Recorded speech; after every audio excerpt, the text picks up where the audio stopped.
दोस्तों, महाराष्ट्र की राजनीति वैसे तो हमेशा ही गर्म रहती है, लेकिन जब से छत्रपति शिवाजी महाराज की एंट्री महाराष्ट्र की राजनीति में हुई है, तब से महाराष्ट्र की राजनीति में उबाल या यूं कहीं ये भूचाल आया हुआ है। और ऐसा भूचाल आया है कि महाराष्ट्र के बड़े-बड़े जो दिग्गज नेता हैं, उन सबको अपने लपेटे में लिया है। जी हाँ, देवेंद्र फडणवीस की बात करिए, संजय राउत की बात करिए, अजीत पवार की बात करिए, शरद पवार की बात करिए, और अब कांग्रेस के नेता पवन खेड़ा जो मुंबई आए थे, उन्होंने भी काफी कुछ कहा है। तो ये नेताओं के जो एक दूसरे पर हमले हैं, जुबानी हमले, वो इतने तीखे हो चुके हैं कि अब इसमें एक कदम आगे बढ़ाते हुए अजीत पवार ने अब धमकी भी दे डाली है। क्या कुछ कहा है इन नेताओं ने, क्या कुछ जुबानी तलखियां बढ़ी हुई हैं और क्या कह रहे हैं, हम सब पर चर्चा करेंगे। चलिए शुरुआत करते हैं अपने इस वीडियो की। नमस्कार दोस्तों, मेरा नाम है मनीष कुमार सिंह और आप देख रहे हैं 4 PM महाराष्ट्र। दोस्तों, थोड़ी सी बात कर लेते हैं, थोड़ा सा पीछे जाते हैं और बात करते हैं कि सिंधुदुर्ग में तो छत्रपति शिवाजी महाराज की जो स्टैचू गिरा, उसके बाद क्या कुछ हुआ आपको पता है। और हाल ही में एनडीए गठबंधन की तरफ से बहुत बड़ी जूता मारो आंदोलन जो है वो मुंबई में गेटवे ऑफ इंडिया के सामने जो छत्रपति शिवाजी महाराज का स्टैचू है वहां पर किया गया। और हमने देखा कि किस तरीके से उद्धव ठाकरे या नाना पटोले और सीएम और डिप्टी सीएम के फोटो पर, तस्वीर पर जूता या चप्पल मारते हुए दिखाई दिए। इसके बाद अब राजनीति महाराष्ट्र की ऐसी गरमाई हुई है कि कोई भी नेता दूसरे पक्ष को बख्शने के मूड में नजर नहीं आ रहा।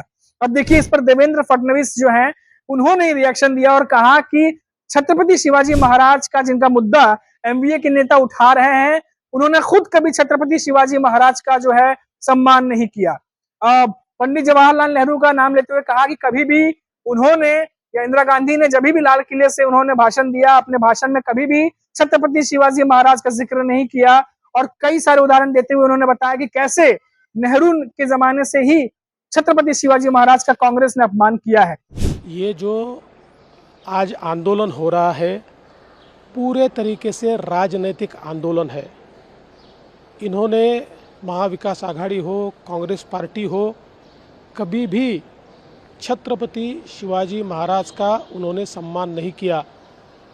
आप मुझे पंडित नेहरू जी का, इंदिरा जी का एक भी लाल किले से भाषण दिखाइए जिसमें उन्होंने छत्रपति शिवाजी महाराज का उल्लेख किया हो। इतना ही नहीं, नेहरू जी ने तो अपने डिस्कवरी ऑफ इंडिया में छत्रपति शिवाजी महाराज का पूरा अपमान किया।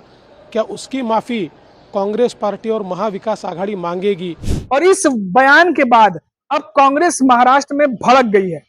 पवन खेड़ा ने कहा कि देवेंद्र फडणवीस जो कह रहे हैं, उन्हें उम्मीद थी कि शायद वो कुछ पढ़े लिखे होंगे, लेकिन जो कुछ भी उन्होंने कहा है वो अब उन्हें बिल्कुल बर्दाश्त नहीं है। पवन खेड़ा ने कहा कि जिस तरीके से महाराष्ट्र में घटना घटी है, इससे ये साफ जाहिर होता है कि जो छत्रपति शिवाजी महाराज हैं, उनके खिलाफ जो है वो एनडीए गठबंधन, और जिस तरीके से मोदी ने माफी मांगी उसका भी जिक्र करते हुए कहा कि इस तरीके से, जिस तरीके से वो माफी मांग रहे हैं, कोई माफी इस तरह से मांगी जाती है क्या।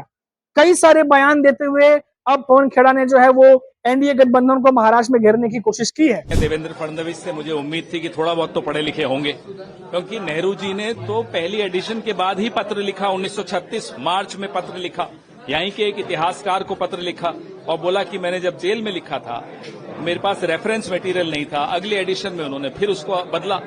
और ये वही नेहरू जी हैं जिन्होंने 1962 में नाना साहेब कर्माकर को पद्मश्री से नवाजा, क्योंकि नाना साहब कर्माकर जी ने छत्रपति शिवाजी महाराज का एक बहुत खूबसूरत मूर्ति बनाई थी। 1921 से लेकर 1928 तक में बनाई, और पुणे में छत्रपति शिवाजी नगर में उसको आज भी आप जाकर देख सकते हैं।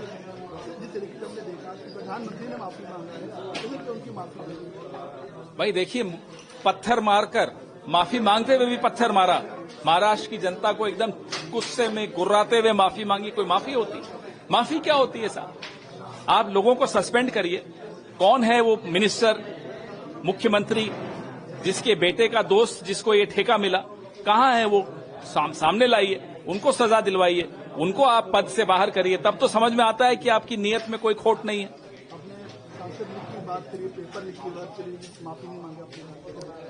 भाई, अयोध्या में भगवान राम का मंदिर लीक कर गया, लेकिन चुनाव के बाद लीक किया तो माफी नहीं मांगी।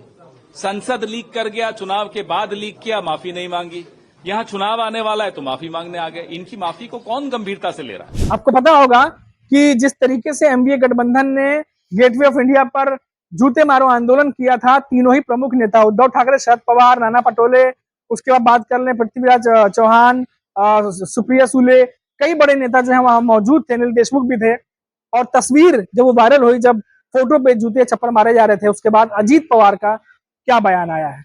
अजीत पवार ने कहा है कि चीटिंग मत करिए, अगर आपको जूते मारने हैं तो सामने आइए, सामने आकर बात होगी, तब मैं आपको दिखाता हूं। ये बात अब अजीत पवार ने कही है, एक कदम आगे बढ़ते हुए एनडीए के नेताओं को धमकी भरे लहजे में ये मैसेज जो है उन्होंने पहुंचाया है।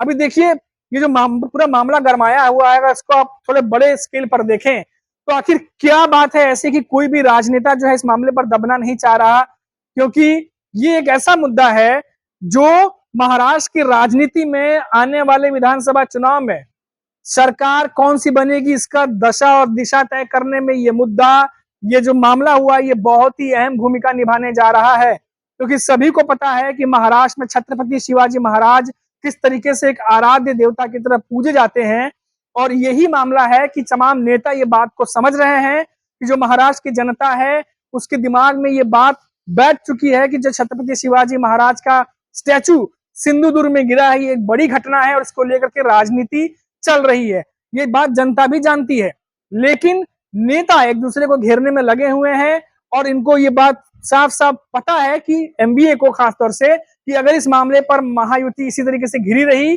तो विधानसभा चुनाव में सरकार ये गिर जाएगी, वोटों का नुकसान इन्हें हो सकता है।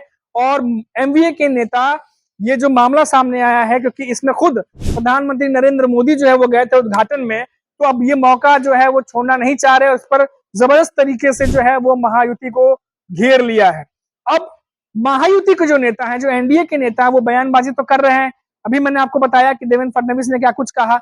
अब देखिए, अजीत पवार ने इस पर माफी मांगी थी। सबसे पहले अजीत पवार ने महाराष्ट्र की जनता से माफी मांगते हुए जो है ये बात संबोधन में कही थी। उसके बाद सीएम एकनाथ शिंदे जो है वो माफी मांगते हैं, कहते हैं एक बार नहीं 1000 बार मैं सर झुका सकता हूं। अब ये मामला इतना तूल पकड़ता गया कि इस बीच में जब प्रधानमंत्री नरेंद्र मोदी को महाराष्ट्र आना था, मुंबई आना था एक प्रोजेक्ट के इनॉग्रेशन में, तो वहां पर संबोधन में उन्होंने भी माफी मांगी।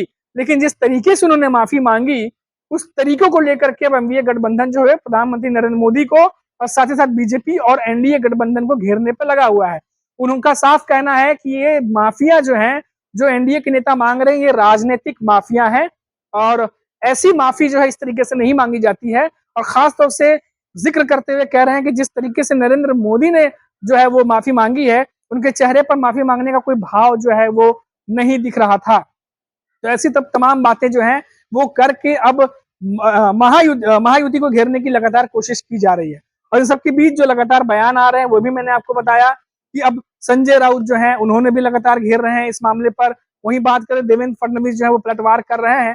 लेकिन कुल मिलाकर सिचुएशन महाराष्ट्र की ये बनी हुई है कि इस मामले पर तमाम राजनेता जो है वो एक दूसरे को बख्शने के मूड में नहीं है और महायुति जानती है कि हम लगातार इस मामले पर घिर रहे हैं, इसीलिए कोशिश करके जितना हो सके उतना जो है वो अपने इमेज को बनाए रखने की कोशिश की जा रही है। तो अभी के लिए फिलहाल इतना ही दोस्तों, फिर लौटेंगे तो बात करेंगे महाराष्ट्र की किसी बड़ी खबर पर।